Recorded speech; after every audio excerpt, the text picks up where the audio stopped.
Pour notre part, on aurait peut-être préféré quelqu'un du Sérail, c'est-à-dire un historique ou Cécile Duflot, parce que l'écologie est quand même quelque chose de difficile à expliquer. C'est pluridisciplinaire, c'est la croisée des chemins entre l'environnement et le social, et il me semble que un écologiste, disons, de plus haute tradition aurait été préférable.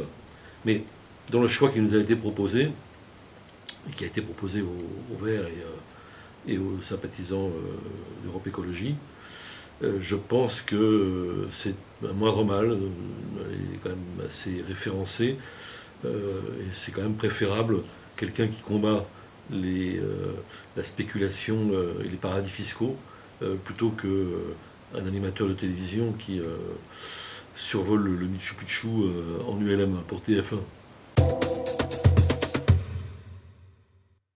Bah, précisément parce que je pense que les militants verts en particulier l'ont ressenti trop éloigné, disons, de l'histoire du mouvement écologiste et de l'écologie politique.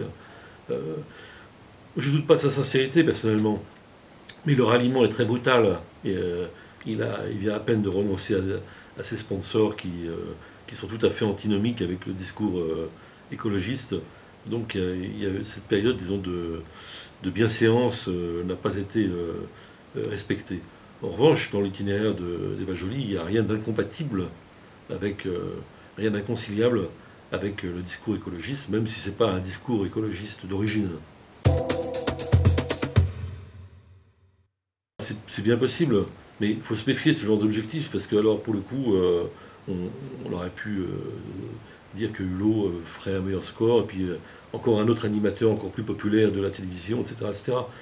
Comme de toute façon, je pense que le problème n'est pas la conquête de l'Élysée par les écologistes.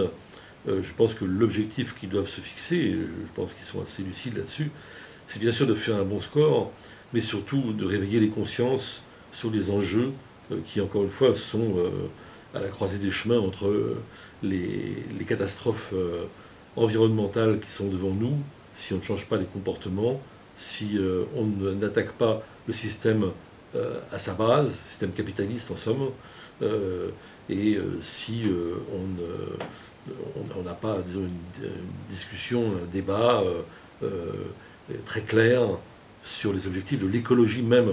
Il faut utiliser la tribune, les plateaux de télévision, etc., pour réveiller les consciences.